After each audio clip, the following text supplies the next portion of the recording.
pendidikan lanjutan. Nah, sekolah dasar berjalan selama 7 atau 8 tahun, mulai dari taman kanak-kanak, persiapan hingga 6 tahun ke-6 atau ke-7. Kemudian sekolah menengah berjalan selama 3 atau 4 tahun, sekolah menengah atas berjalan kurang lebih 2 tahun, pendidikan lanjutan, dan pendidikan pelatihan kejuruan khusus di bidang vokasi. Nah, di Australia untuk sistem pendidikannya dipegang di bawah naungan Australian Qualification Framework, yaitu sistem pendidikan Australia diberikan dari berbagai macam kerangka kualitas, tapi yang mengatur itu adalah Australian Qualification Framework. Kemudian AKF ini memiliki 10 tingkatan yang menghubungkan kualifikasi pendidikan sekolah, kejuruan, dan universitas ke dalam sistem nasional. Nah, ini disajikan tingkat kualifikasi, bisa dilihat di slide seperti yang ditampilkan. Ada level AKF level 1, sertifikat 1, AKF level 2, sertifikat level 2, dan seterusnya sampai ke level doctoral degree.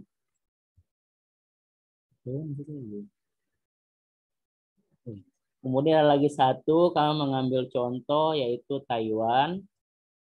Nah, di Taiwan sistem wajib belajarnya hampir sama ya, sistem wajib belajar 9 tahun, yang 6 tahun untuk pendidikan dasar dan 3 tahun untuk sekolah menengah pertama. Kemudian untuk menawarkan kesempatan pengembangan yang lebih beragam bagi siswa, sekolah menengah pertama, pendidikan tinggi disertakan di samping kurikulum reguler. Kelas praktis memungkinkan siswa untuk lebih memahami pendidikan kejuruan dan pilihan karir untuk masa depan. Kemudian untuk terkait pendidikan di pendidikan menengah atas, terdiri dari 3 tahun sekolah yang mencakup sekolah menengah umum, sekolah menengah atas berbasis keterampilan, dan sekolah menengah atas yang komprehensi, dan sekolah menengah atas khusus. Kemudian dari segi pendidikan perguruan tinggi, masa studi maksimum bagi calon sarjana termasuk universitas, akademi, universitas di bidang sains dan teknologi, dan di bidang pendidikan tinggi, bidang engineering, ada 4 tahun, spesialisasi kedua pasca sarjana 1 hingga 2 tahun. Sedangkan program sarjana 2 tahun biasanya tahun, kemudian mohon maaf ada kekeliruan, dan magang dapat berlangsung setengah tahun hingga 2 tahun tergantung pada kebutuhan mata pelajaran. Untuk kandidat gelar master dan untuk kandidat gelar master dibatasi 1 hingga 4 tahun, dan untuk kandidat gelar doktoral kisarannya 2 sampai 7 tahun. Kemudian terkait pendidikan guru di Taiwan, sistem pendidikan guru terdiri dari metode yang beragam. Guru yang mengajar di prasekolah, sekolah dasar, sekolah menengah pertama, sekolah menengah atas, dan lain-lainnya sampai di level dilatih di universitas, khususnya universitas yang di dalamnya seperti di Indonesia yang kita sering kenal LPTK gitu. Kemudian lembaga-lembaga ini juga bertanggung jawab untuk menyediakan pelatihan dan bimbingan dalam jabatan bagi pendidik-pendidik lokal yang ada di negara tersebut. Mulai 1 Februari 2018, pelatihan guru menggunakan tes kualifikasi sebelum melakukan magang dan menyeleksi sejumlah calon guru siswa yang diperlukan melalui ujian dengan kualitas yang tepat sehingga menerapkan sistem pelatihan untuk mengajar dan magang guru dalam yang lebih komprehensif. Nah, itu saja dari saya terkait sistem pendidikan yang ada di Asia, Australia, dan di Taiwan. Untuk selanjutnya saya persilakan kepada Ibu Fia. Terima kasih. Terima kasih Pak Ridno. Selamat siang. Assalamualaikum warahmatullahi wabarakatuh. Yang terhormat Pak Sultoni, Pak Agus, mohon izin saya melanjutkan untuk beberapa negara yang ada di Jepang, kemudian Finlandia, dan Jerman. Untuk pendidikan Jepang,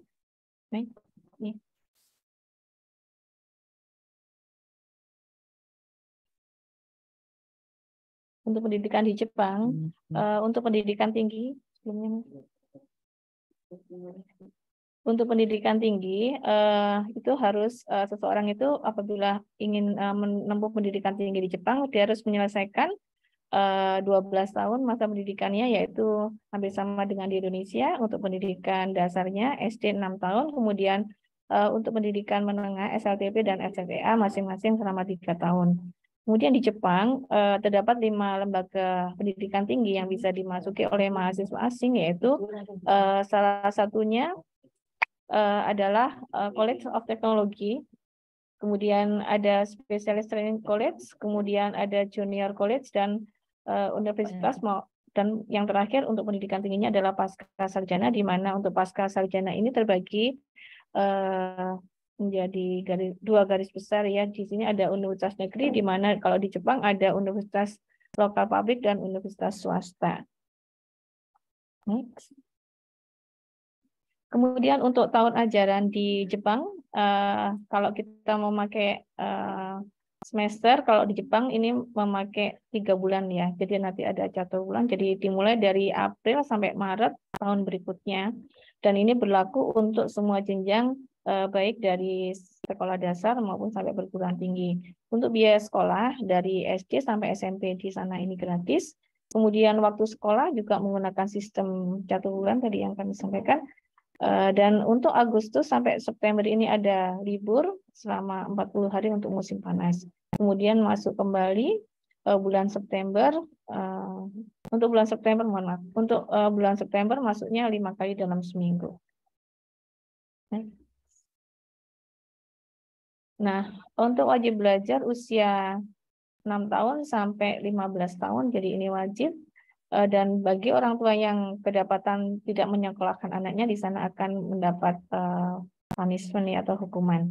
Kemudian untuk semua siswa di sana, semua siswa naik kelas sehingga setiap tingkatannya mereka akan terisi dengan murid sebayanya.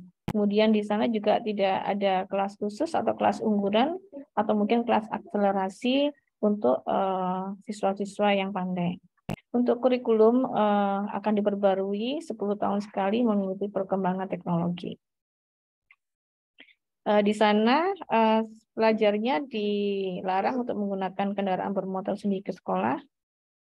Kemudian untuk gedungnya juga sudah dilengkapi dan dibuat semegah dan modern, komplit. Baik itu ada fasilitas olahraga maupun fasilitas lainnya sebagai penunjangnya. Untuk murid juga dikenakan piket ya, wajib bersih-bersih sekolah sebelum mereka pulang ke rumah setelah mereka menyelesaikan sekolah. Untuk jam belajar ini dimulai dari jam 8 pagi sampai 3 sore. Dan di sana apabila terlambat mereka wajib membuat surat pernyataan agar tidak mengulangi lagi. Kemudian ada 3 jenis SMA di sana, yaitu ada full time, ada part time, dan SMA terbuka. Ya, demikian yang untuk Jepang. Kemudian akan saya lanjut ke Finlandia. Ini merupakan sistem pendidikan yang terbaik juga di dunia. Next. Di sistem pendidikan di Finlandia ini, anak baru boleh sekolah kalau sudah berusia 7 tahun. Kemudian kalau di negara-negara lain mungkin anak sudah mulai sekolah, di Indonesia mungkin 4 sampai 5 tahun sudah boleh preschool, TK, PAUD dan lain-lain. Kemudian untuk di Finlandia sistemnya adalah tidak ada PR ya, tidak ada homework. Jadi PR diberikan pada usia remaja itu pun kalau diperlukan.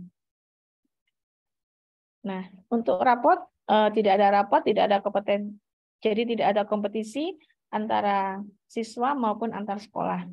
Jadi di sana hanya ada 1 kali ujian nasional, itu pun dilakukan pada saat anak berusia 16 tahun. Jadi di sana untuk ujian atau ulangan jarang sekali diberikan jadi tes-tes. Nah, di sana sekolah tidak akan membedakan anak yang pintar dan kurang pintar. Jadi seluruhnya ditempatkan di ruang yang sama. Next. Nah, untuk kurikulum yang di sana berlaku kurikulum nasional, kemudian setiap guru juga diberikan kebebasan untuk mengembangkan metode pembelajarannya. Untuk buku teks bisa dipilih oleh guru sesuai dengan model atau metode pembelajarannya, ya jadi fleksibel. Di sini guru juga tidak mengajarkan metode ceramah, tapi siswa didorong untuk belajar secara independen, berusaha mencari sendiri apa yang dibutuhkan atau diperlukan. Kemudian untuk 10 lulusan universitas terbaik ini yang diberikan peluang untuk bisa jadi guru. Jadi di sana profesi guru itu sangat terhormat, jadi sejajar dengan dokter maupun pengacara. Ya di sana guru ini minimal harus lulusan S2. Dan di sana guru ini menjadi profesi yang tinggi ya. Jadi ujian guru ini lebih susah daripada ujian profesi lainnya, apalagi untuk dokter ya. Jadi justru kebalik, tidak seperti di Indonesia. Next. Nah, di sana guru hanya mengajar 4 jam sehari di kelas dan 2 jam per minggunya untuk mengembangkan profesi atau professional development. Nah, kunci sukses di Finlandia di sini adalah pada kualitas gurunya. Jadi kalau tidak bisa menghantarkan muridnya, ini menjadi kegagalan bagi seorang guru. Jadi persaingan masuk fakultas pendidikan ini lebih susah dibandingkan untuk masuk daripada masuk ke fakultas kedokteran. Nah, karena keberhasilan dari sistem pendidikan di Finlandia ini merupakan gabungan antara kompetensi guru yang tinggi, kesabaran, toleransi, dan komitmen pada keberhasilan melalui tanggung jawab pribadi, maka di sini guru menjadi profesi yang terhormatnya. Jadi di sini kalau seorang guru gagal dalam proses pengajaran, berarti dia tidak beres pada cara mengajarnya.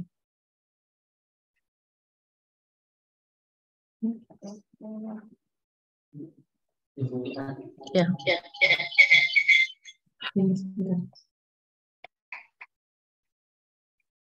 Terima kasih, saya lanjutkan. Yang terhormat Pak Agus dan Pak Sus.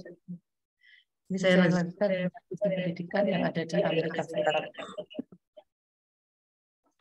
Di Amerika Serikat, karakteristik utama pendidikan adalah desentralisasi. Kebijakan utama pada pemerintah, negara bagian, dan daerah. Tetapi di beberapa negara ada 50 negara bagian dan 15.308 distrik, dan sebanyak itu aturan pendidikannya ada masing-masing di bagian tersebut. Next. Lanjut. Ya. Tujuan sistem pendidikan di Amerika Serikat yang pertama untuk mencapai kesatuan dan kedamaian. Yang kedua untuk mengembangkan cita-cita dan praktek demokrasi. Kemudian untuk membantu pengembangan di individu, untuk memperoleh kondisi sosial masyarakat, dan untuk mempercepat tujuan nasional. Lanjut.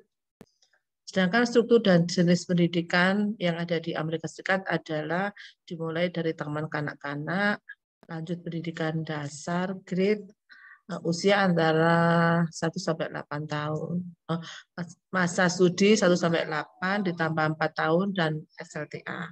Kemudian dari taman kanak-kanak, tambah pendidikan dasar, grade, masa 1-6 tahun ditambah 3 tahun untuk SLTP, dan 3 tahun SLTA.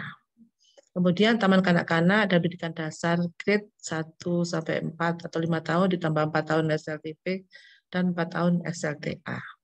Selanjutnya setelah menyelesaikan pendidikan tingkat taman kanak-kanak ditambah 12 tahun pendidikan menengah, dasar menengah, kemudian dilanjutkan 2 tahun pada tingkat akademi atau junior atau community college sebagai bagian dari sistem pendidikan dasar dan menengah. Selanjutnya,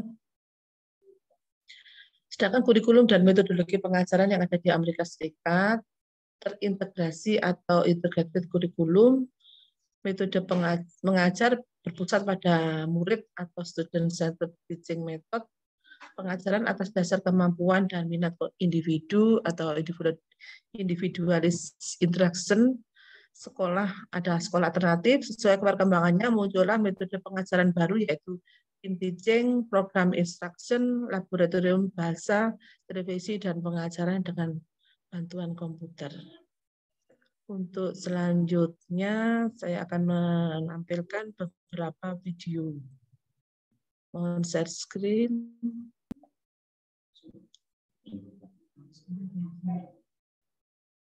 Bentar. Belum. Sebentar. Saya siapkan dulu. Dimulai dari apa dulu? Yang mana? Australia? Jepang.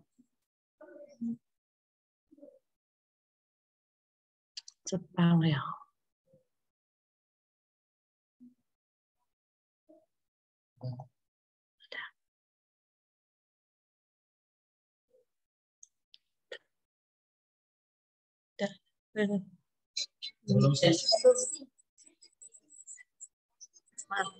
Sudah?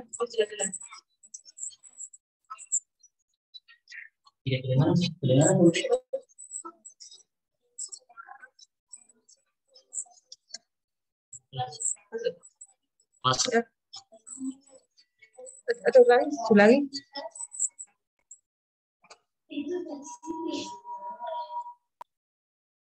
Kayaknya ada. Ada sound share, tunggu dulu. Mana tadi videonya? Ini.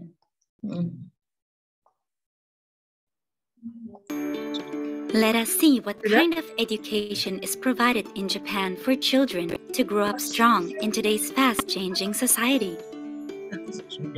School education in Japan aims to build overall character, focusing on 3 components: solid academic ability, rich humanity, and a healthy body.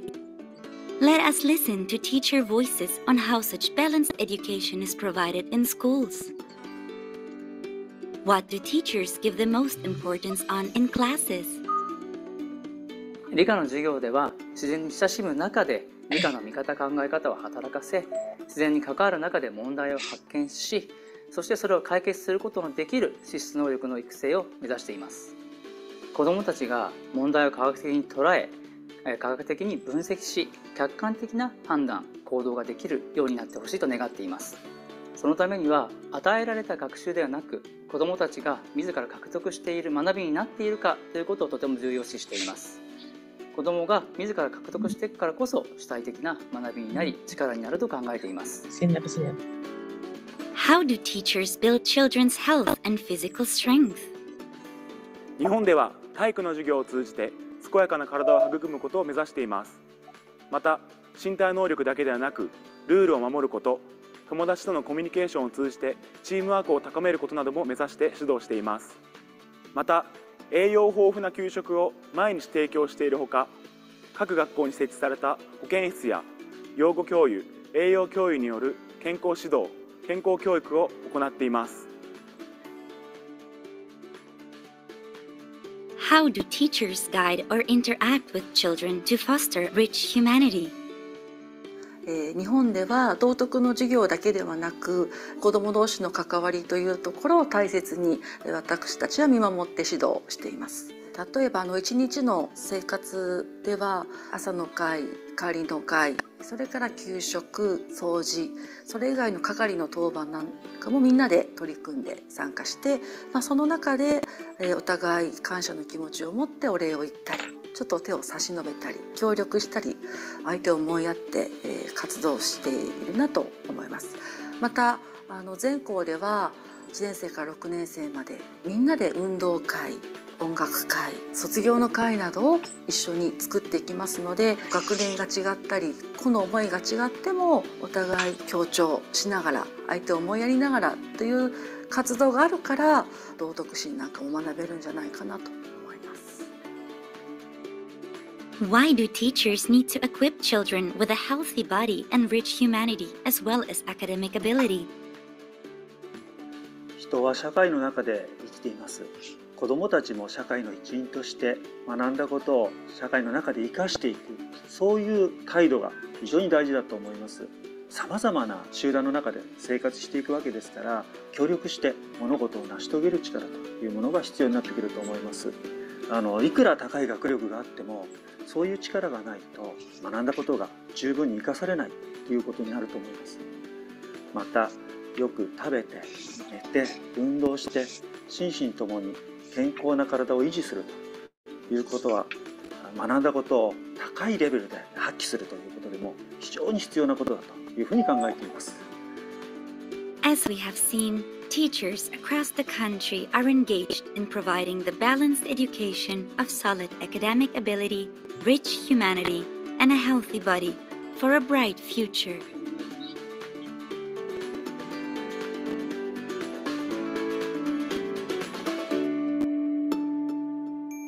Kita lanjutkan Finlandia ya.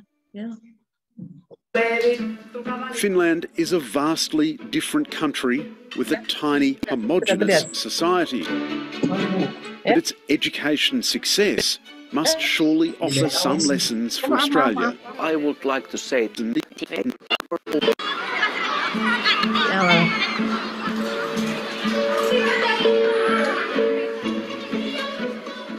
It's 8 a.m. on a cold morning in the suburbs of Helsinki, and these primary school children are getting ready for class. This morning's lesson, ancient history. Well, they are reading with pairs some text about Egyptian ancient life. They are reading, and then I'm going to ask something, what did they find out from the book? I think we all are ready now. This is a school system that for years has been among the world's best. And then what about this gold one? Yeah, Minttu, please. And yet these kids will spend half as much time in a classroom as Australian children. When you go to the first grade, when you are 7 years old, the amount of hours is 20 hours a week. It's the minimum. And then it gets more hours the older you get, but it's still less than in many countries in Europe or in the world. In Finland, it's individual teachers who decide how the curriculum is taught, including how much technology should feature in their classrooms. Me tehdään sellaista pyramidiprojektia, missä nyt me kirjoitetaan hieroglyfeillä meidän nimet paperille ja sitten me tehdään classroomista tehtäviä. 11-year-old Mintu Latumaki asks to leave class to work at the school's own student-run cafe. You can go. Yeah, that's okay. Shut your books down.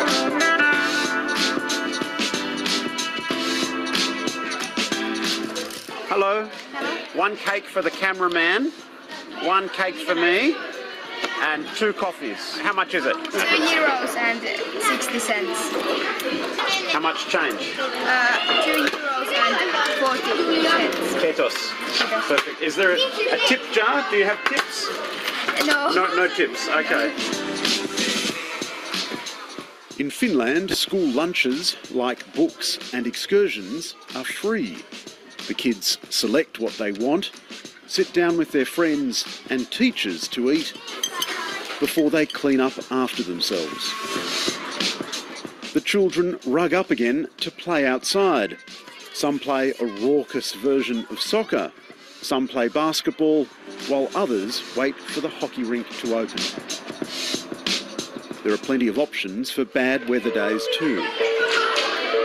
The facilities in this school are just amazing. Outside we saw an ice skating rink, and in here where the kids can play at lunchtime, there's a ping pong table, a pool table, and in here for the cold winter days they've got a room full of beanbags and couches, and there's even a PlayStation in the corner. It seems like it's such a rich school, you must get more money than other schools. No, we don't. It's saving money for everyone, actually. They take and borrow books. In Finland, schools are not allowed to raise private funds or to charge fees from parents. All schools are equitably funded from taxation. And in our system, everything is free for the students, actually. We don't collect any money from the parents. We want our schools to be equal and have the equal opportunities to arrange the education. So therefore also the finance system need to be equal and treat equally all the schools. Ja sitten tuossa tulee 16. Mintu Latumaki's older brother Levi is in Year 7, and this afternoon he's got maths. We have like the last chapter before we have the next exam. There are regular exams in Finland, but the results of these tests are not published and shared. We have national tests, but the big difference is we don't compare schools that this is not good school, this is bad school. We just use the information that we evaluate ourselves. But perhaps the single biggest difference in Finnish education is the standard of teaching. Levi's maths teacher, Una Arnes, speaks 5 languages and has postgraduate qualifications. So every one of us, we have to have a master's degree to be teachers. So like, for example, me, I'm math and chemistry and physics teacher. In Finland, a career as a teacher is highly sought after.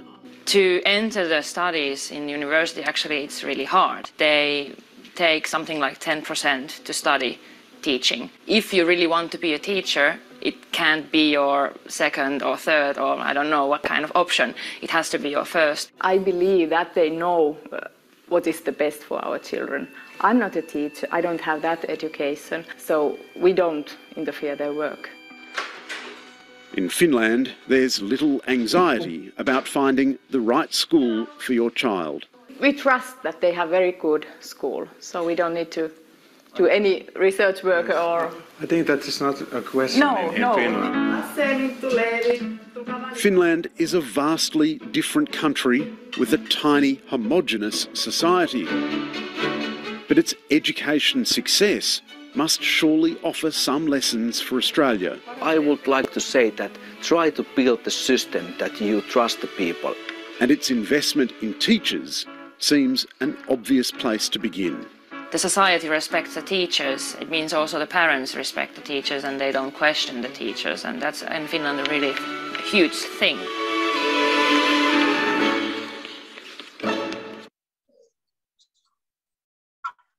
Hi, I'm Lee Sales. Thanks for watching this story. If you'd like to watch more of 730's stories, they are on the left of your screen. And tap on the button below.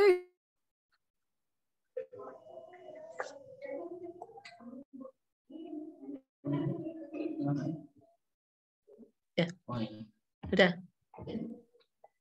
Ya, baik.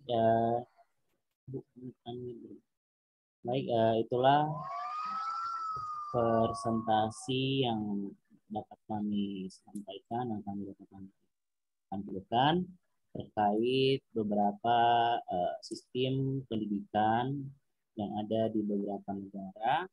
Nah, pada kesempatan hari ini, marilah kita sharing karena ini 3 orang pemateri ini belum ada yang berasal dari belum ada yang ke sana. Mungkin ada teman-teman yang sudah, beberapa teman-teman yang sudah dari sana, dari beberapa negara yang kami sebutkan, yang kami lakukan. Marilah kita sharing, berbagi pengalaman pendidikan di sana. Terima kasih. Ya, silakan teman-teman mungkin. Saya. Ya, silakan Romo. Saya mau sharing, baru-baru ini saya nonton video film 5 penjara terbaik di dunia. Penjara terbaik itu ada di Finlandia. Iya Romo. Kurang jelas Romo. Enggak.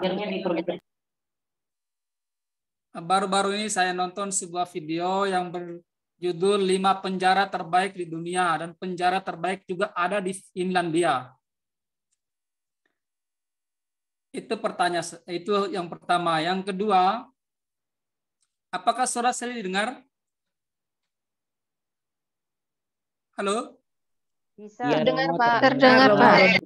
Oh, ya. Yang kedua, pertanyaan saya begini. Saya pernah menghadapi orang yang punya konsep, ya saya akan cerita bahwa sebaiknya anak-anak itu dibelajarkan mengenai baca tulis itu ya bukan di pas 2-3 tahun umur itu, tapi harus ya minimal lah 5 tahun lah. Tapi orang-orang selalu mengatakan begini dan bangga ketika anaknya baru umur 2 atau 3 tahun sudah pandai membaca, dan itu mereka senang sekali. Kepada kelompok bagaimana pandangannya mengenai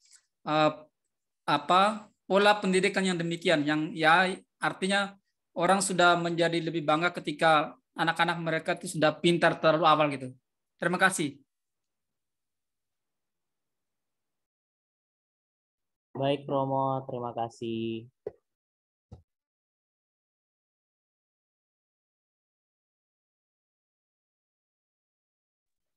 Tadi pertanyaan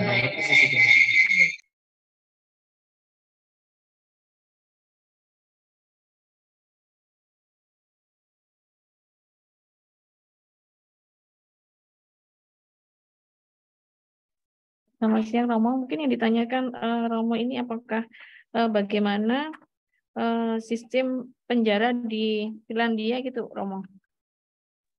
Oh bukan Bu, yang penjara itu penjara itu hanya iseng-iseng saja. Anak 3 tahun itu. Gimana? Nggak sudah jelas Romo, putus-putus tadi. Mungkin Ibu bisa diulangi lagi ya? Yang penjara itu hanya iseng-iseng saja Bu. Yang pertanyaan inti saya adalah soal saya menghadapi satu kasus di mana ya orang tua itu terlalu bangga ketika anak-anak mereka itu sudah 2 atau 3 tahun sudah pandai baca dan menulis. Nah, ketika kita kasih tahu bahwa sebaiknya anak-anak itu ya pada usia seperti itu ya sebaiknya diberikan pelajaran hanya berupa bermain begitu, tapi karena konsep mereka sudah adalah kebanggaan bahwa semakin cepat mengetahui membuat mereka bangga, sehingga dengan cara demikian ya memaksakan anak untuk lebih pintar lebih awal gitu. Bagaimana kira-kira penggalian dari kelompok ya melihat variasi sistem di masing-masing negara tadi. Terima kasih. Ya. Mungkin saya sedikit bisa menyampaikan Romo. Kalau saya kurang setuju Romo untuk anak usia 3 tahun harus bisa membaca, karena sebetulnya sekolah PAUD itu kan masih persiapan ya, masih persiapan sebelum ke TK, jadi masih pengenalan gitu. Jadi anak-anak itu masih diperkenalkan untuk sosialisasi, kemudian bermain ya. Dan sebetulnya di Indonesia juga ada Romo. Itu mewajibkan anak itu usia sekolah 7 tahun baru diterima ya. Ada tidak salah yang ada di MIN yang di Jalan Bandung itu sudah sejak anak saya waktu itu saya masukkan ke situ tahun berapa ya dulu itu? 90 berapa itu ya, mau masuk SD itu tidak boleh karena usianya 7 tahun kurang 2 bulan kalau ada salah ini. Jadi tidak boleh meskipun anak itu sudah bisa baca, dulu kan harus baca Al-Fatihah sudah bisa, atau doa-doa itu sudah bisa, tapi tidak diperbolehkan oleh kurikulum oleh peraturan sekolah. Kayaknya di beberapa sekolah yang sudah maju juga sudah diberlakukan seperti itu, Romo. Karena anak menurut aplikasikan dari segi perkembangan anak usia sekolah itu, ya dimungkinkan kalau usia 7 tahun itu sudah bisa menangkap apa pembelajaran yang disampaikan oleh guru. Tapi di bawah itu masih sifat bermain, jadi fase bermain. Jadi meskipun dia diberikan pelajaran, tapi di sela-sela itu ada bermainnya. Jadi untuk proporsionalnya mungkin ada pembelajaran juga ada bermainnya. Nah, karena anak usia sekolah itu masih perkembangan motorik juga. Jadi perkembangan motorik halus. Dia kalau dia bisa mulai menulis itu motorik halus. Motorik kasarnya dia harus bermain seperti berlari, kemudian olahraga, itu motorik kasar untuk perkembangan ekstremitas anak itu. Gitu. Mungkin ada tambahan dari Bu Fia. Baik, mungkin saya menambahkan. Jadi memang sebaiknya untuk usia sekolah dasar ya, ini banyak beberapa negara itu memakai usia di atas 6 tahun ya. Jadi mulai 7 tahun di sini itu diharapkan memang sudah ada kematangan emosional ya untuk menerima tugas, untuk mengerjakan tugas. Jadi untuk anak memang kalau di Indonesia mungkin 3 sampai 5 tahun itu sudah dikenalkan untuk belajar calistung yang membaca dan berhitung, tapi dengan konsep permainan. Mungkin seperti itu, Romo. Oke, terima kasih. Terima kasih Romo pertanyaannya. Pertanyaan ya Romo. Oke, mungkin ada teman-teman lagi yang mau sharing. Mungkin Mbak Lauris mau sharing Mbak terkait Taiwan karena tadi agak blur. Silakan Mbak. Siwi mana? Silakan Bu. Oke, silakan Bu Siwi. Mungkin kayaknya berat nih. Enggak, saya hanya mau menanyakan pendapat tidak hanya dari kelompok, tetapi juga dari semuanya. Baru saja kemarin lusa saya mendengar ada kebijakan dari Wali Kota Surabaya bahwa untuk pendidikan SD itu tidak diperbolehkan adanya PR. Nah, kalau melihat video atau perbandingan tadi dari beberapa negara, memang mayoritas misalnya Jepang itu masih ada. Tapi kalau Finlandia atau apa itu kan Finlandia nggak ada PR. Cuma kalau yang di Indonesia, kalau misalnya diterapkan di SD tempat Indonesia yang sekiranya tidak diperbolehkan adanya PR, menurut pendapat dari kelompok atau orang lain atau teman-teman sekalian bagaimana? Terima kasih. Wajar. Baik Bu Siwi, terima kasih. Karena ini pertanyaan secara umum, mungkin ada teman-teman yang mau share terkait aturan. Sekiranya moderator jawab dulu bisa ya. Sentimen ini moderator.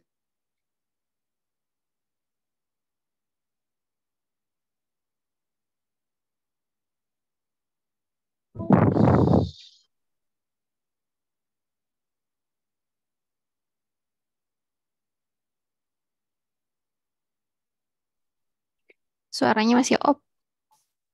Ayo silakan. Ya Pak Yo, silakan. Masih di mute. Ini pertanyaannya, Bu Siwi ini hampir ada benang merahnya dengan Romo tadi. Jadi menurut saya kalau itu kita bisa ambil teori kognitif load itu, beban kognitif. Ya, saya setuju kalau anak umur 3 atau berapa tahun itu kemudian tidak kemudian dipaksa dulu kognitifnya, tetapi saya setuju dengan Bu Tafib bahwa mungkin motorik dulu, jadi mungkin dia belajar sambil bermain begitu. Yang kemudian, saya tanyakan usia SD Pak, bukan 3 tahun Pak. Iya ya. Kebijakan dari Wali Kota itu nanti lanjut.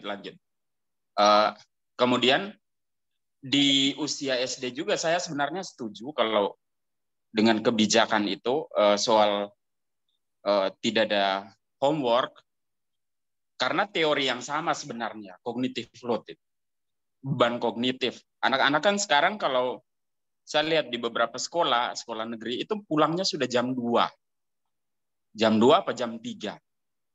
Bahkan ada yang sampai jam 4. Jadi di waktu-waktu selanjutnya itu dia harusnya beristirahat karena ada beban kognitif tuh. Cognitive load namanya. Dulu S2 saya juga mengkaji tentang cognitive load itu dalam penelitian saya. Itu penelitian, banyak penelitian yang menunjuk bahwa anak-anak dengan umur di primary school atau sekolah dasar itu harusnya tidak terlalu dikasih beban kognitif yang terlalu banyak. Di sekolah udah kerja, sekolahnya sudah berat dan lain-lain, kemudian pulang ke rumah lagi harus ngerjain, dan bukan satu subjek saja, tetapi mungkin beberapa mata pelajaran besok itu mempunyai tugas gitu. Nah, jadi saya setuju secara keilmuan, saya pikir cognitive load itu patut kita pertimbangkan sebagai sebagai ini ya, sebagai faktor ini penting dalam pembelajaran anak. Oke lah, kalau SMA dia mungkin sudah punya kematangan psikologi, emosional dan lain-lain, sehingga kalau dikasih tugas itu tidak masalah. Tetapi kalau primary saya setuju tuh dengan kebijakan tuh. Karena teori cognitive load itu. Sama juga dengan yang Romo tadi, ya sebaiknya tidak banyak dibebankan dulu anak-anak dengan umur sekian. Itu teori cognitive load itu sebenarnya. Oke, sekian dari saya. Bisa dengar? Baik, terima kasih Ya. Bang Gio. Ya. Ya, silakan Romo. Enggak, saya hanya mensipkan saja. Teori ya, kalau dari sisi praktiknya.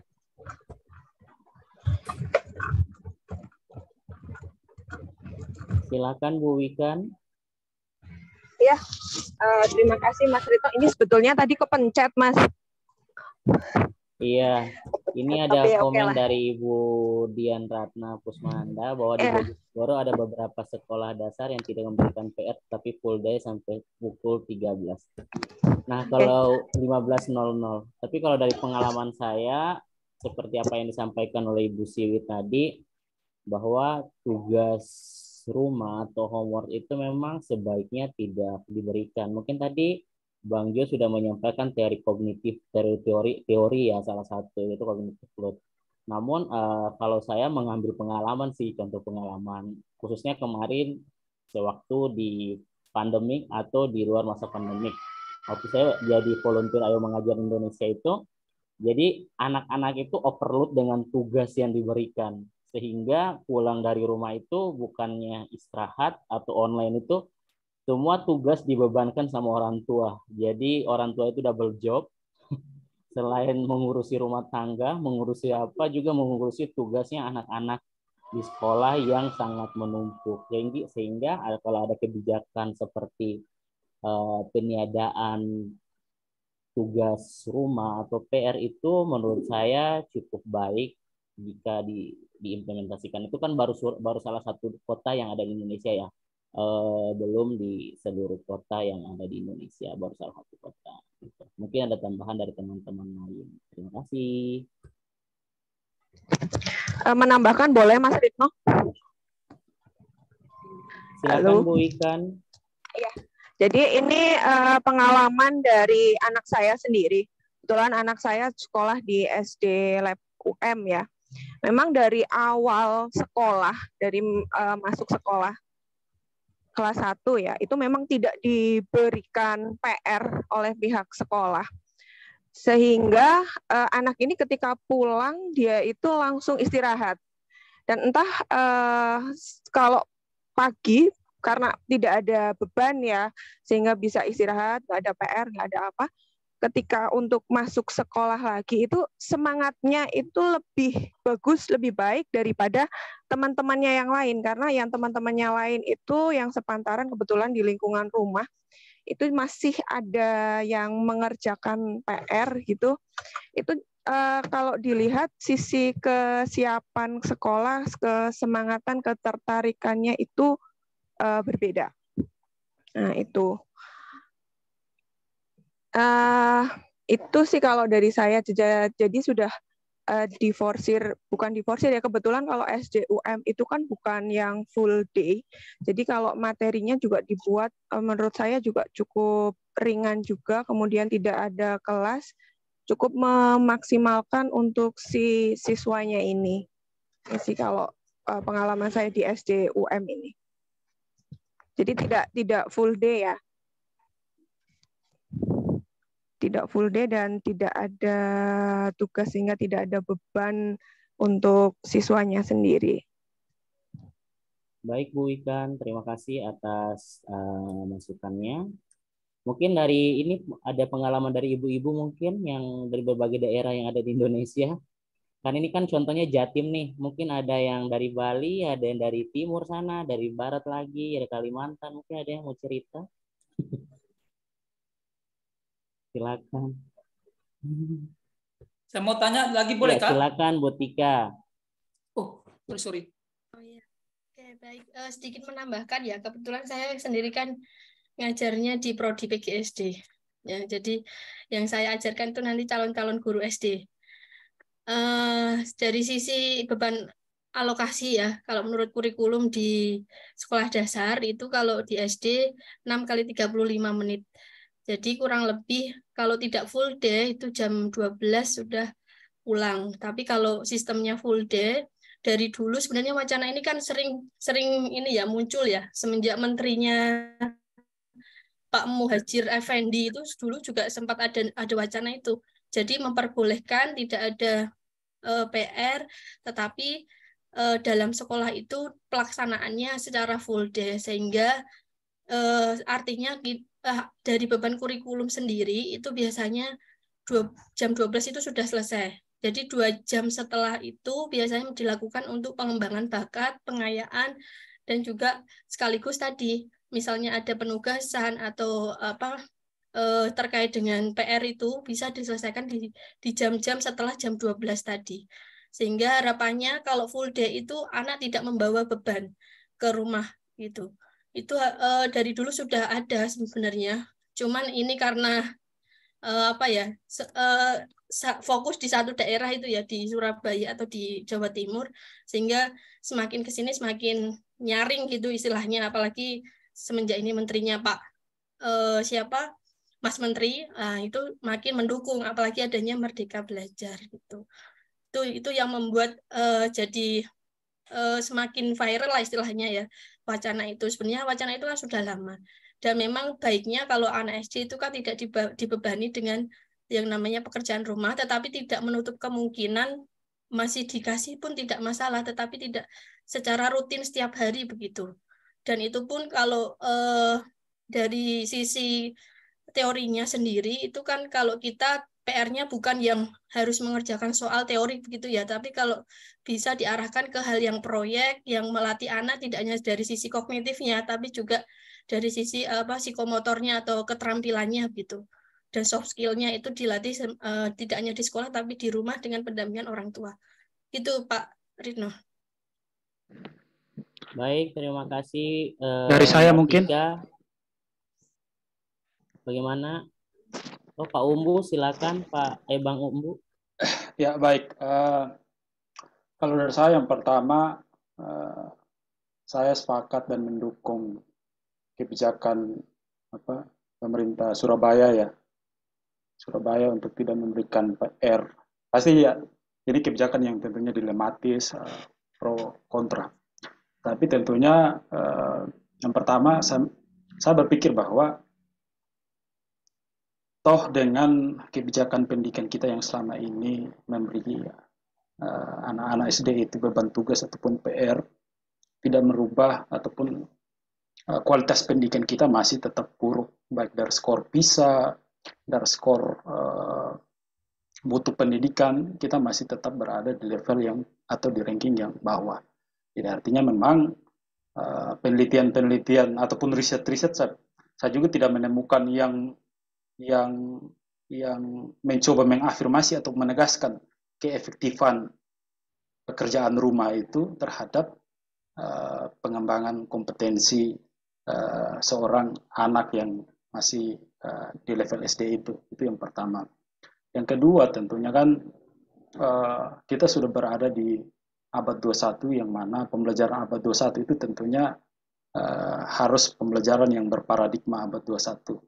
Salah satu paradigma pembelajaran abad 21 itu kan di mana memberikan kesempatan kepada seorang individu atau anak untuk mengkonstruksi sendiri proses belajarnya ataupun aktivitas belajarnya sehingga bisa memberdayakan keterampilan abad 21-nya. Oleh karenanya proses pembelajaran yang tentunya dilaksanakan juga harus dikoordinasikan dengan si pembelajar ataupun yang dalam konteks ini adalah anak SD itu.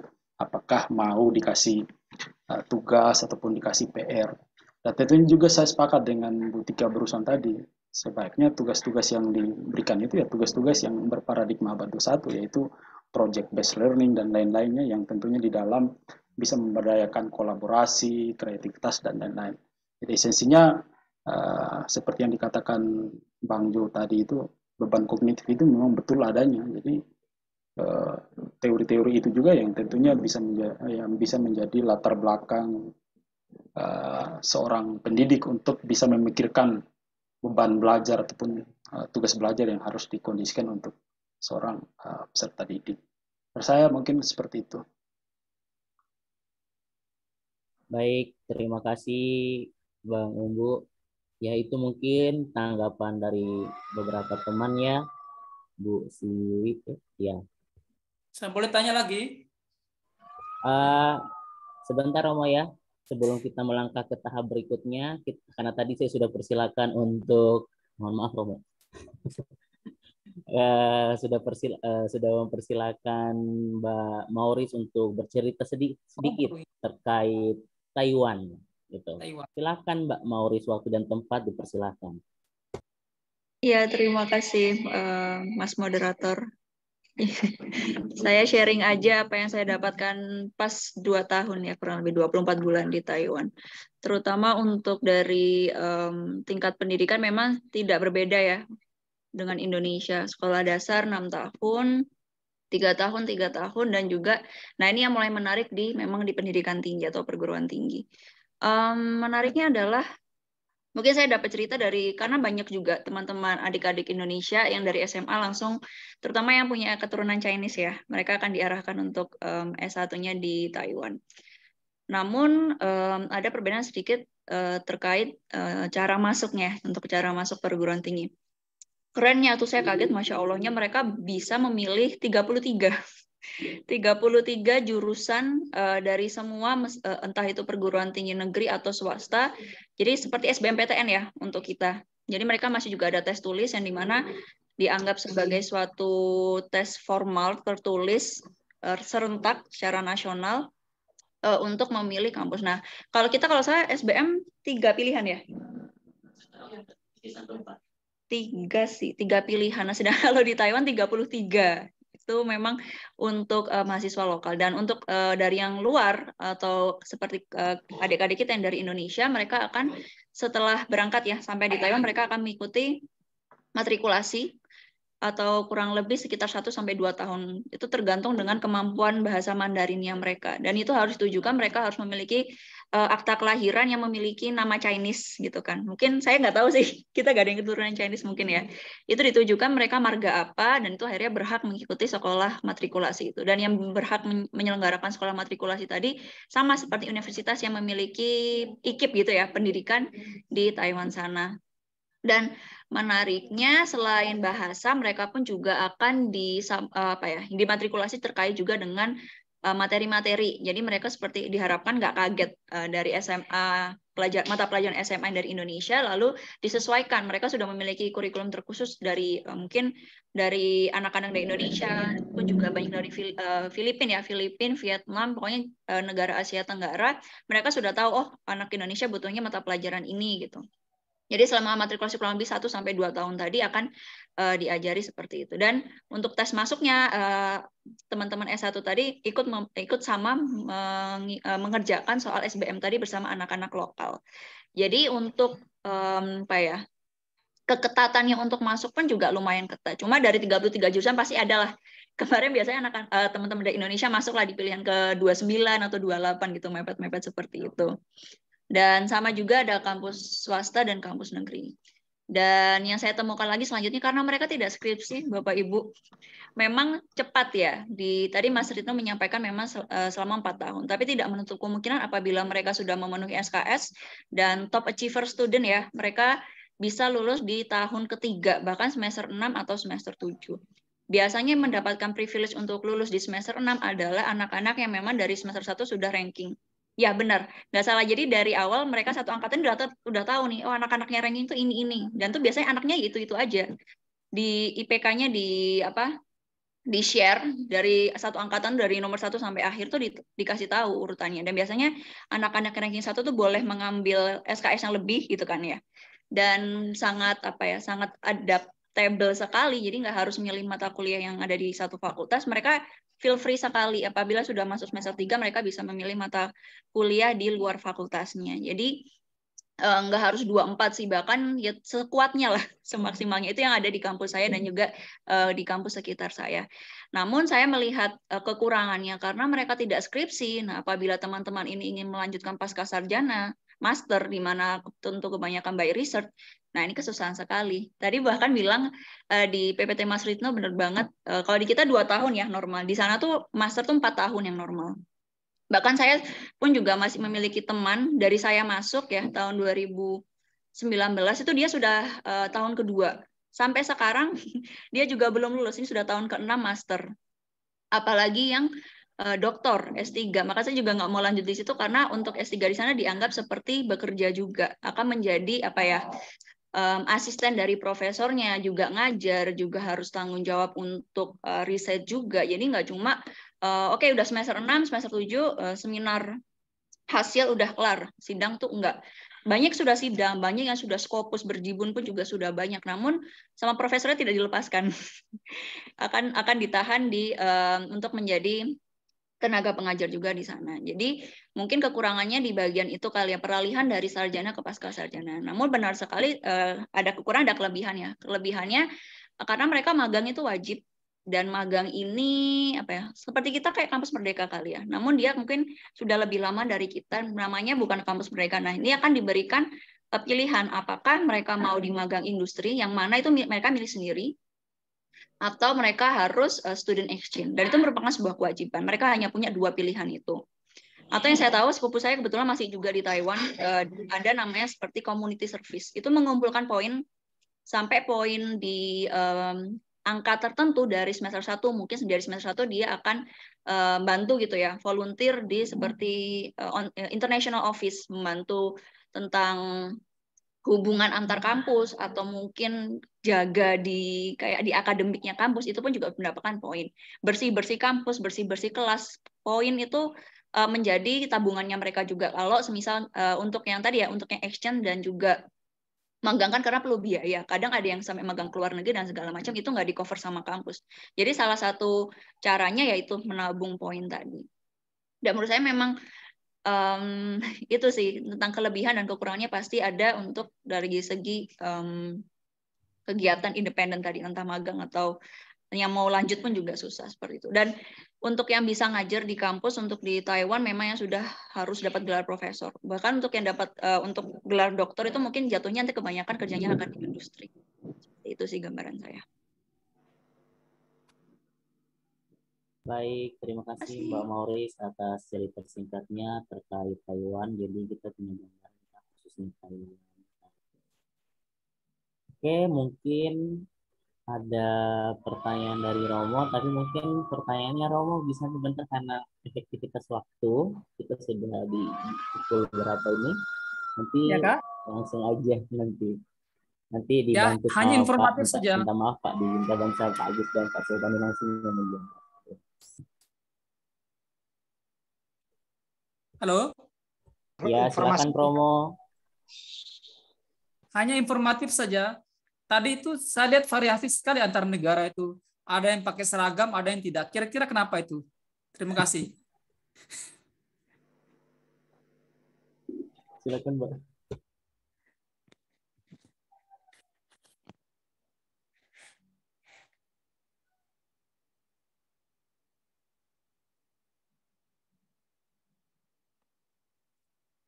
Itulah merdeka, Romo.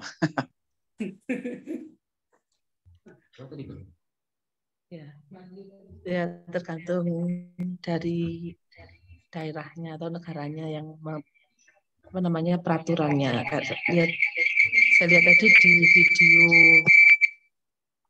video di Finland itu tidak ada seragam, tapi di Jepang ada. Untuk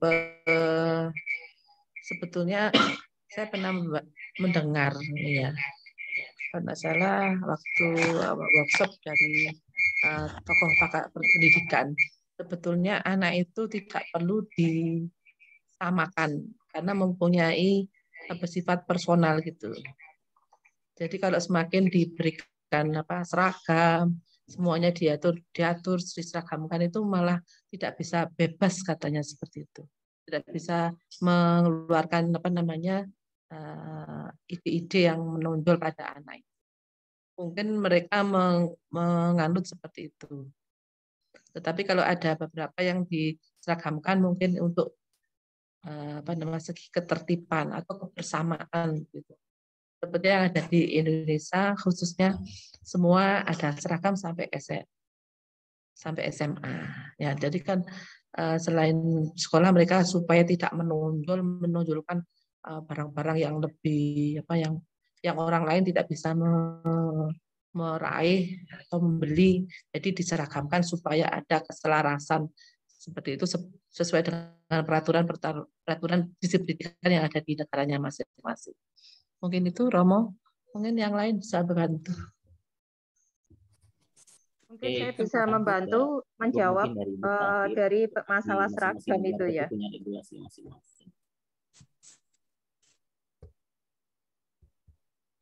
Pak Suritno, mungkin saya bisa bantu menjawab untuk masalah seragam. Ya, silakan Bu.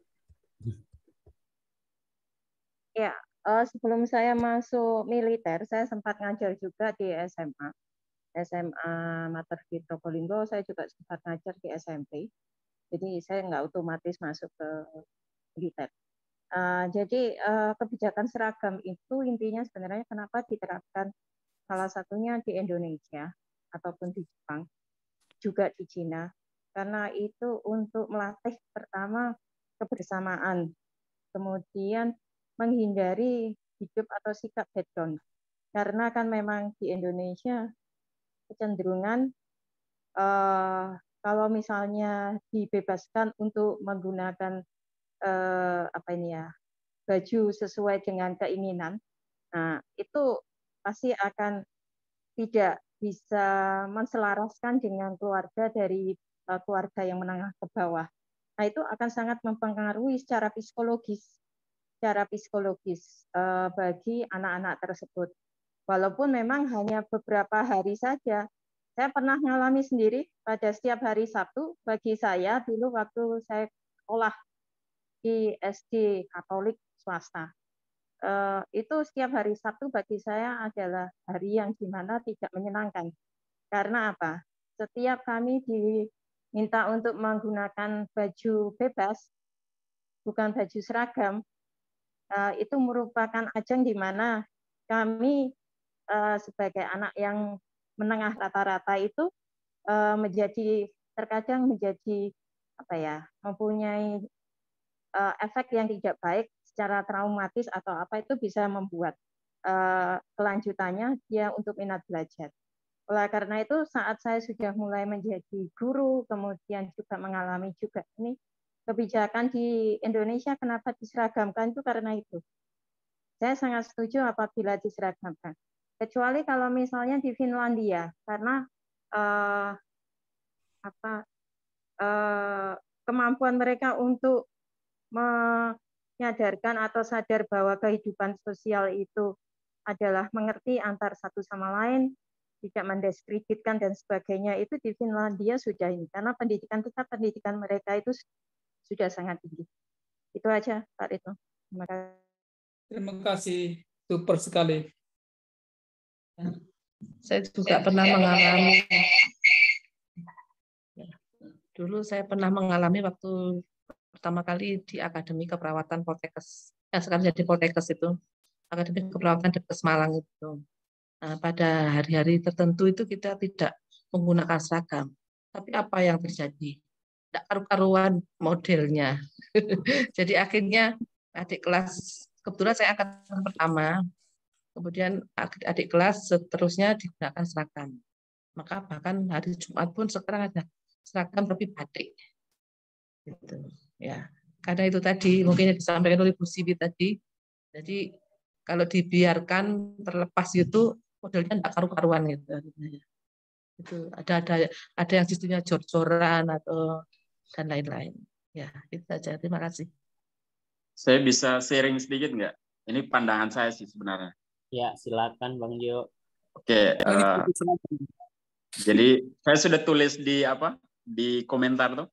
Memang sekolah saya tuh seperti itu yang itu. Jadi cuma hari Senin atau ketika apel bendera. Jadi kadang kalau tidak apel bendera, kita tuh tidak pakai seragam. Bahkan di satu semester itu kita cuma apelnya 2 atau 3 kali begitu. Jadi kita dikasih kebebasan gini. Ini ya memang banyak kelebihan juga pakai seragam dan lain-lain.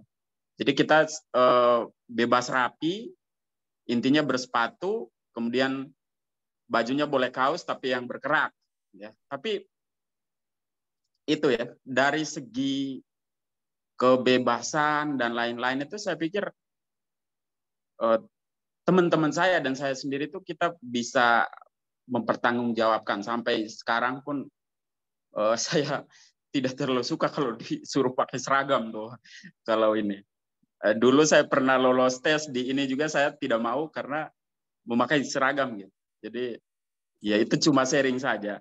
Jumat Sabtu itu malah boleh jeans tuh, jeans boleh. Gitu. Tetapi SMA saya itu 4 tahun, Romo, 4 tahun. Jadi ada kelas 0, setelah itu baru naik kelas 1, kelas 2, kelas 3 SMA.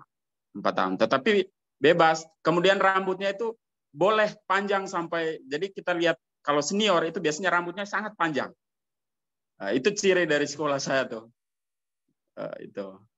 Boleh ini hanya sharing saja, ada positif, ada negatif, tetapi ya itulah ya, setiap lembaga pendidikan punya karakter sendiri, punya apa yang mau dibentuk, saya pikir ada filosofis dan ada tujuannya. Oke, sekian. Terima kasih. Baik, terima kasih Bang Jo. Seperti apa yang disampaikan oleh beberapa teman-teman tadi, memang pemilihan sekolah menggunakan seragam atau tidak dikembalikan kepada sekolah masing-masing, itu memperhatikan beberapa unsur yang ada di baik lingkungan ataupun sebagainya. Nah, saya kira cukup untuk sesi sharing. Saya berikan kepada dosen pengampu untuk lebih jelasnya. Terima kasih Pak kepada Pak Sultani dan Pak Agus Wedi. Ya, baik. Ya, bagus masih. Oke. Mungkin saya sedikit saja setelah ini biar disambung oleh Pak Sultani. Ada beberapa pertanyaan terkait dengan apa tadi pengalaman di SD laboratorium dari Bu Wikan. Itu saya kira Pak Sultani memberikan pengetahuan atau setidaknya pencerahan terkait dengan itu. Saya kira beliau pernah menjadi mandekani di lembaga itu. Oke, baik.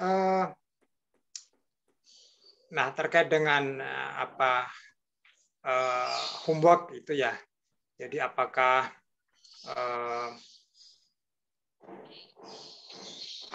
lebih tepat tidak dipakai atau sebaiknya dipakai, ya tentu itu menjadi lahan untuk diriset lebih lanjut sebetulnya ya. Jadi kalau belajar dari beberapa negara tadi memang ada bervariasi ya. Bervariasi, ada yang ketat melakukan tidak boleh menggunakan homework seperti tadi dicontohkan di Wali Kota Surabaya, ada juga yang sebaliknya dan seterusnya. Saya kira itu bagian dari melihat homework itu seperti apa. Untuk kultur Indonesia kira-kira masih tepat apa enggak? Saya kira itu menarik juga ya. Jadi homework itu bisa dilihat sebagai memang membelajarkan atau ada sisi lain. Tentu banyak yang bisa kita ungkap dengan berbagai argumentasi. Jadi homework itu bisa menjadi sebagai tes, gitu ya, sebagai tugas, test of learning atau test as learning atau test for learning. Itu kan bisa ada kemungkinan itu. Jadi betul-betul dari homework itu dia belajar atau sebagai proses pembelajaran atau hanya sekedar off learning saja. Itu kan satu kajian yang menarik ya. Sama seperti LKS kalau zaman kita dulu itu kita ya mungkin 10 tahun yang lalu ya. Jadi LKS lembar kerja siswa atau LKPD lembar kerja peserta didik itu bisa dilihat sebagai apa itu LKS itu. di persekolahan kadang-kadang kita melihatnya itu sering dilihat sebagai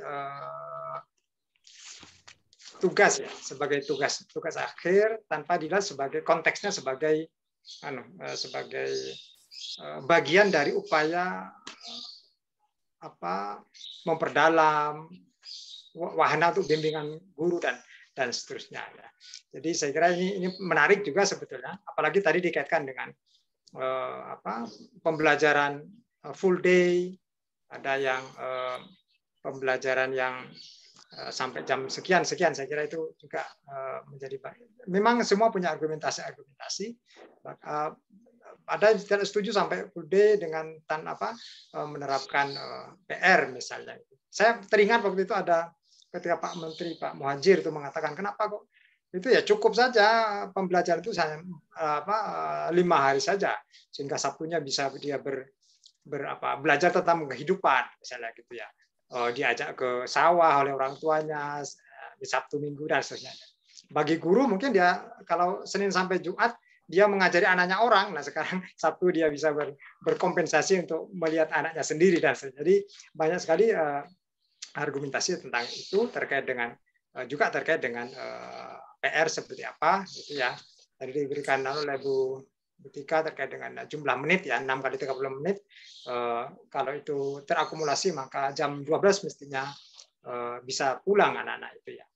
Ada dari yang kita pelajari paparan dari kelompok 10 ini, dari paparan tadi di Finland, juga mungkin di Taiwan ada 2 hal yang mungkin perlu kita elaborasi lebih jauh ya. Jadi pesan-pesannya itu penelitian ada 2 saya tangkap. Pertama adalah memang belajar itu diupayakan menjadi sesuatu yang enjoyment. Jadi sesuatu yang memang menyenangkan, seperti mereka juga senang bermain maka mereka senang belajar dan seterusnya. Jadi when learning is enjoyment kan begitu ya. Salah satu. Kemudian yang kedua adalah tadi beberapa kali dalam video itu disampaikan ada equal, jadi memang pemerataan kepada semua warga untuk mendapatkan hak yang sama tentang belajar. Ya. Jadi saya kira itu satu pesan yang kita dapat. Ya. Kalau kita belajar dari tadi sisi birokrasi, tampaknya tidak ada terlalu perbedaan yang signifikan. Jadi sepertinya dari sisi siswa itu mungkin ya sama saja bahwa anak harus sekian tahun baru boleh masuk dan seterusnya. Jadi tidak ada perbedaan tapi tidak signifikan. Secara umum termasuk sistemnya barangkali. Kita belum mendapat apakah ada yang memang sangat sama sekali berbeda satu dengan yang lain. Tapi secara umum kalau dari contoh tadi dari Finland, Jepang dan yang lain nampaknya tidak ada perbedaan yang sangat tajam terkait dengan birokrasi, terkait dengan konstruksi kurikulumnya. Ya. Hanya mungkin barangkali secara substansi tadi yang barangkali perlu kita gali dan kita tetap yakin bahwa memang pendidikan di suatu masyarakat, di suatu bangsa itu memang tidak bisa dilepaskan dari akar filosofi di negara itu, ya, termasuk orientasi dari pendidikan itu sendiri itu yang kemudian berwujud menjadi sebuah kebijakan. Saya kira itu dari saya. Terima kasih paparannya biar disampaikan oleh Pak Sultani. Monggo Pak Sultani. Ya, terima kasih. Pak Agus ada kegiatan ini. Terima kasih Pak Agus. Monggo Bu. Baik, menarik sekali tadi ya apa yang didiskusikan itu kan. Ini sebagai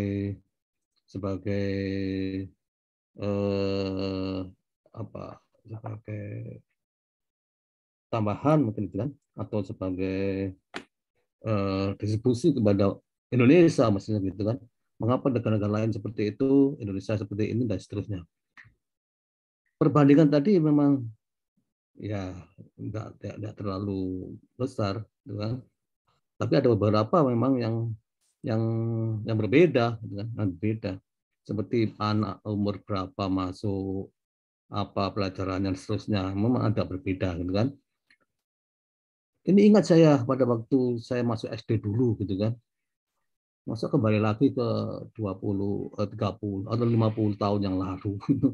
Dulu itu kalau masuk kan pakai gini tangannya, kan? Kalau nggak Lutut ininya, kupingnya ini nggak nutup. Ya, ini nggak boleh masuk. SD loh ya, nggak boleh masuk. TK nggak wajib, gitu kan? TK nggak wajib. Bisa TK bisa enggak, gitu kan? Tapi yang jelas adalah pakai ini. Ini artinya apa? Jangan Belanda itu ya. Memang umur 7 tahun itu harus bisa megang ini. Kalau belum 7 tahun nggak bisa masih sini tangannya. Tangannya sini. Artinya apa? Umur. Ya, akhirnya artinya bahwa kalau belum bisa memegang ini, nggak boleh masuk SD. Itu aja sudah. Berarti belum umur 7 tahun. Nah, sekarang 5 tahun sudah dipaksa orang tuanya untuk masuk. Artinya bahwa anak dicekoki gitu kan, anak dipaksa. Karena di TK pun ya orang tua sekarang ya, dan nggak mengerti teori gitu kan. Orang tua pun kalau masukkan di TK itu pasti tanyaannya kalau pulang anaknya itu tanyaannya gini, nak tadi ada pelajaran apa? Ada dapat pelajaran apa? Pasti gitu orang tua sekarang. Jadi datang itu pasti tadi dapat pelajaran apa? Artinya apa? Bahwa TK diharapkan oleh orang tua itu pelajaran. Anak dipaksa untuk tadi kognitif ya, dipaksa untuk bisa berhitung, bisa bahasa, dipelajari begitu. Ya. Bahkan di TK pun ada privat. Anak-anak TK sekarang buka privat untuk anak TK, melajari bahasa, melajari berhitung, bahasa Inggris dan seterusnya ya. Loh, kok aneh itu? Zaman saya dulu tak pakai TK nggak apa-apa, gitu kan? Karena di SD itu sudah matang. Gitu kan?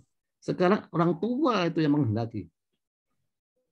Nah, sekolah akhirnya apa? Menyesuaikan dengan lingkungannya, menyesuaikan dengan masyarakatnya. Kalau sekolah TK itu tidak diberi berhitung, tidak diberi tentang bahasa Inggris dan seterusnya, dianggap sekolah itu jelek.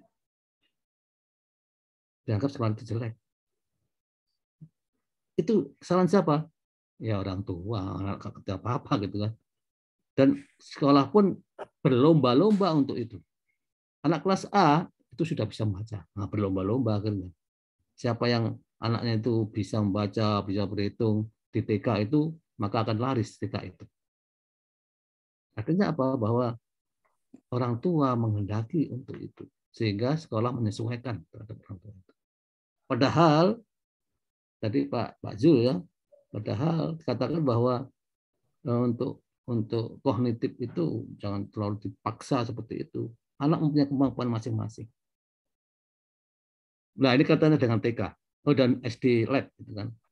Ya, saya dulu pernah kepala sekolah situ. Tahun 2010, 2011 atau saya pernah berapa tahun? 4 tahun, 5 tahun. 4 tahun. Mencetus ICP ya, Pak? Ya, ICP ya, Pak? Sudah ICP, ya. Ya. Waktu itu ya mulai ICP ya. Memang waktu itu tidak ada namanya PR, tidak ada. Kecuali yang akselerasi. Ya, akselerasi kan tutup lebih besar. Karena ada modul kan, modul dikerjakan di rumah bisa. Ya, untuk akselerasi. Yang lain ya tetap tidak ada PR. Artinya apa? Bahwa waktu saya itu memang anak jangan terlalu dibebani. Anak jangan terlalu dibebani. Nanti akhirnya itu loh, di SD, nanti kalau keluar dari SD, SMP, SMA, berbeda anak itu. Anak itu kalau banyak dibebani otaknya, dibebani kognitifnya, nanti akan berbeda itu di SMP, SMA. Ya, itu yang menjadikan bahwa sekolah itu banyak membebani pada anak. Nah, sekarang kembali lagi. Dulu sudah canangkan itu bahwa tidak ada PR. Sekarang ini bukan main, apalagi SMA ya. sampai jam 2, sorry, jam 12. Saya jam 12 baru tidur. Kan nggak ada istirahat. Kasihan itu otaknya diputar terus.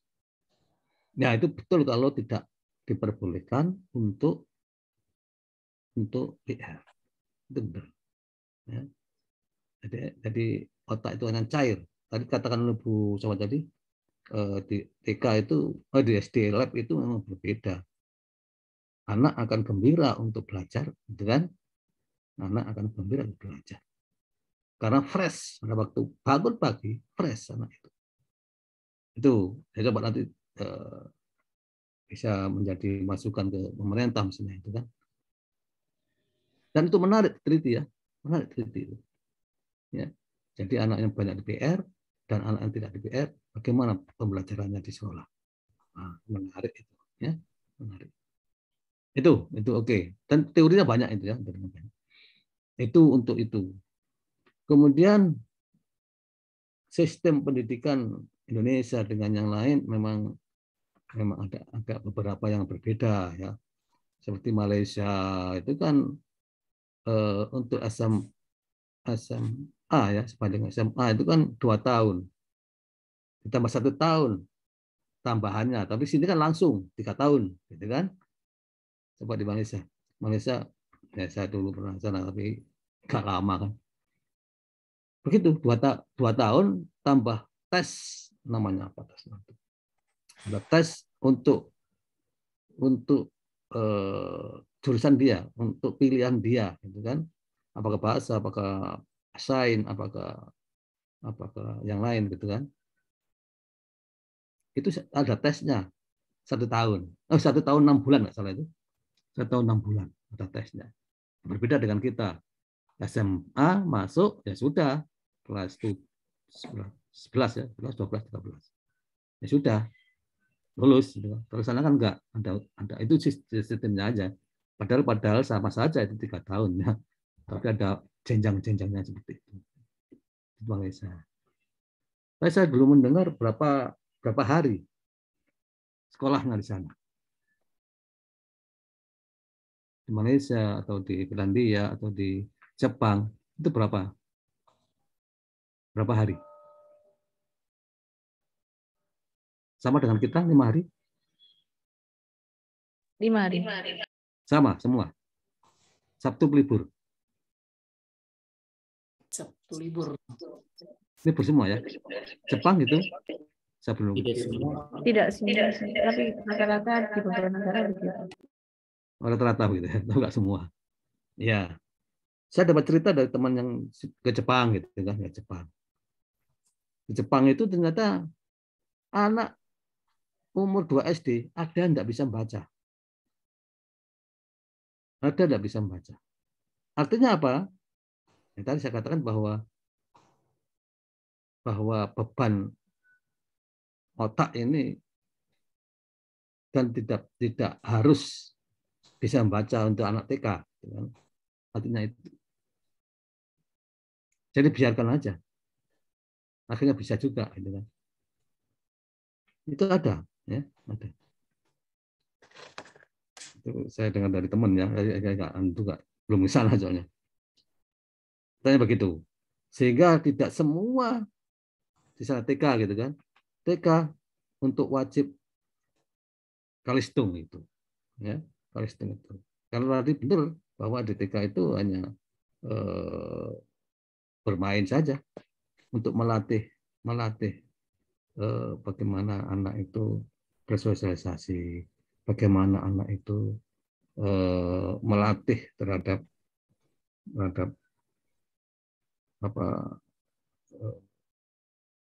otot-ototnya, gitu kan, dan seterusnya. Itu, tapi nanti tadi kalau saudara sebagai ahli pendidikan harus bisa mencetuskan itu. Di Pak Zul atau siapa tadi?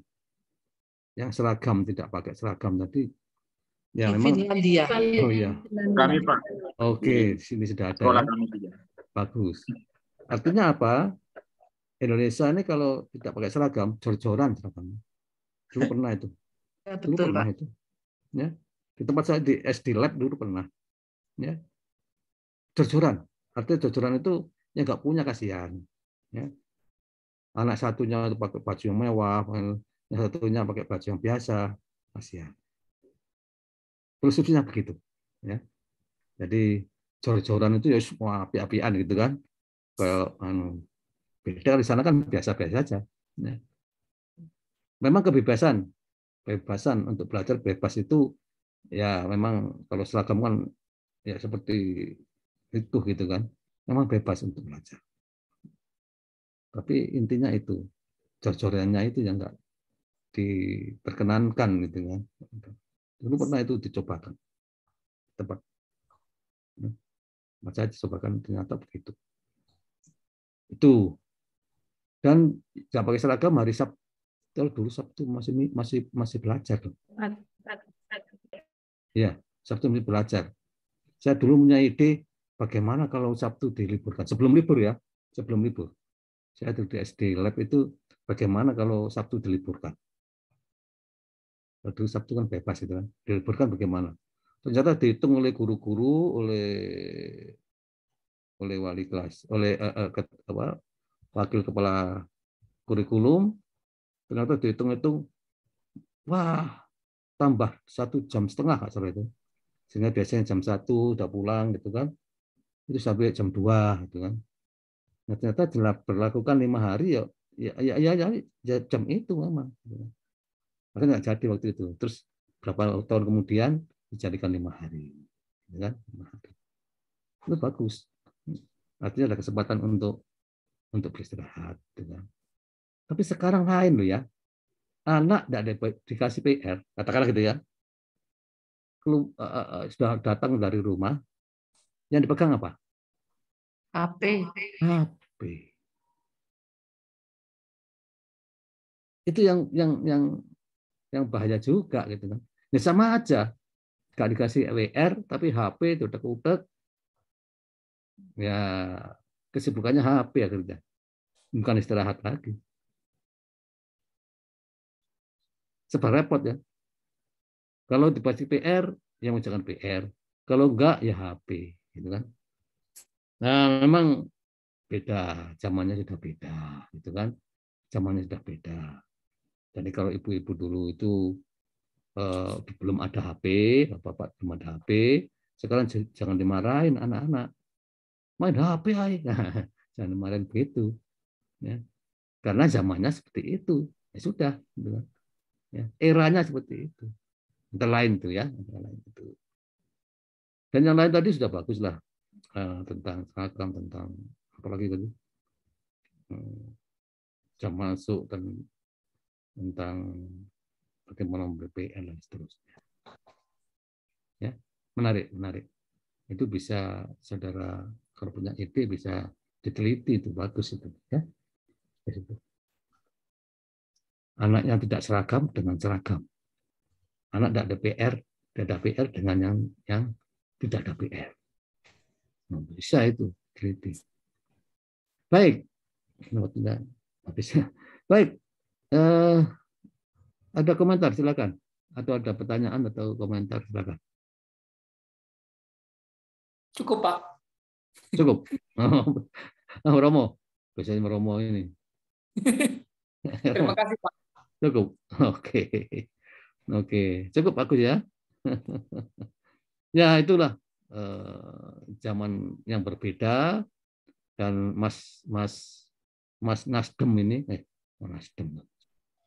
Mas Nadiem Mas Nasdem ini maunya seperti itu ya. Merdeka maunya seperti itu. Nasdem ya. Mas Nasdem maunya seperti itu ya. Jadi yang di bawah itu nggak nututi, nggak bisa mengejar dengan ide-ide Mas Nasdem ini. Kampanye Nasdem ya. Mas Nadiem ini.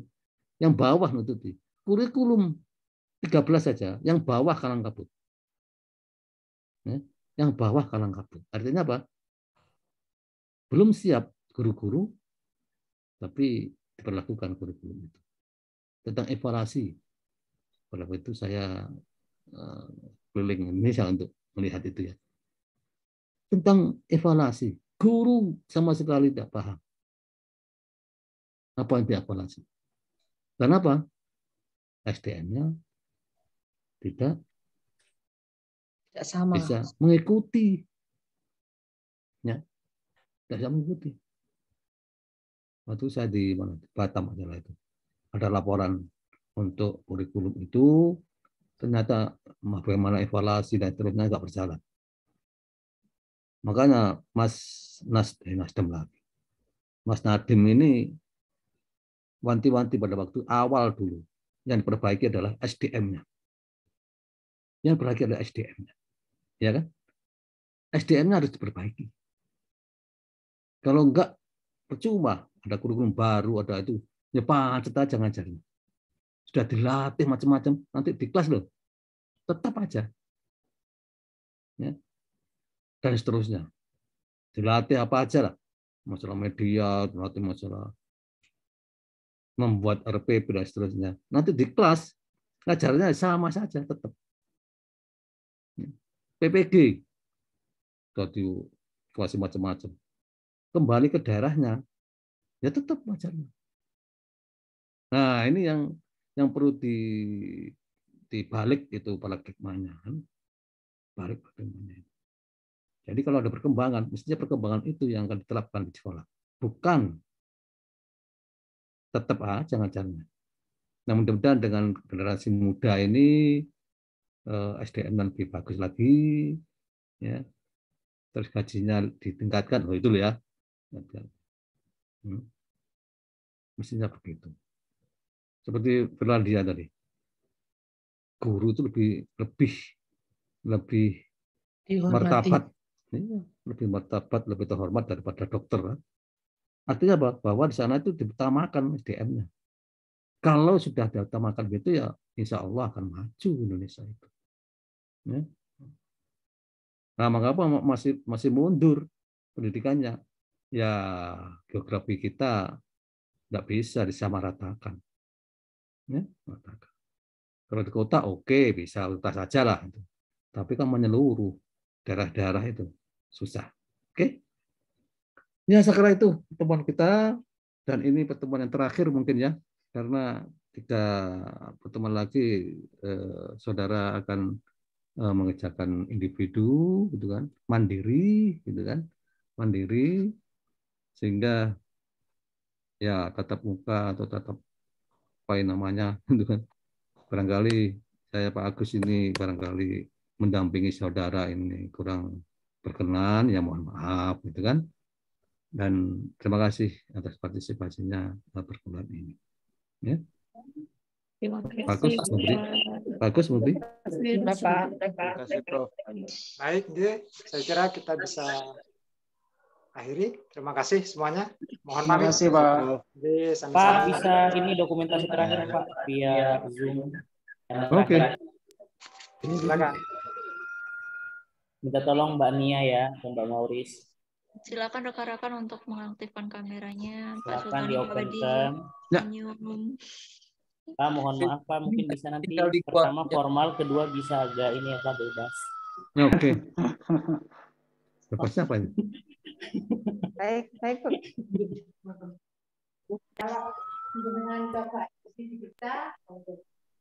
Oke, nanti di-abstrak-kan ya. Di-abstrak, fotonya besar gitu kan. Kenangan. Oke. Cakrawala. Oke. Ya. Cakrawala. Salam Cakrawala. Oke. Ya. Terima kasih, Prof. Terima kasih Pak Sultoni, terima kasih Pak Agus, terima kasih. Oke, sukses. Atas bimbingannya. Terima kasih Bapak. Yuk. Terima kasih Bapak. Terima kasih teman-teman semua atas pertanyaannya. Yuk, live dulu ya. Terima kasih Pak Sultan. Yuk.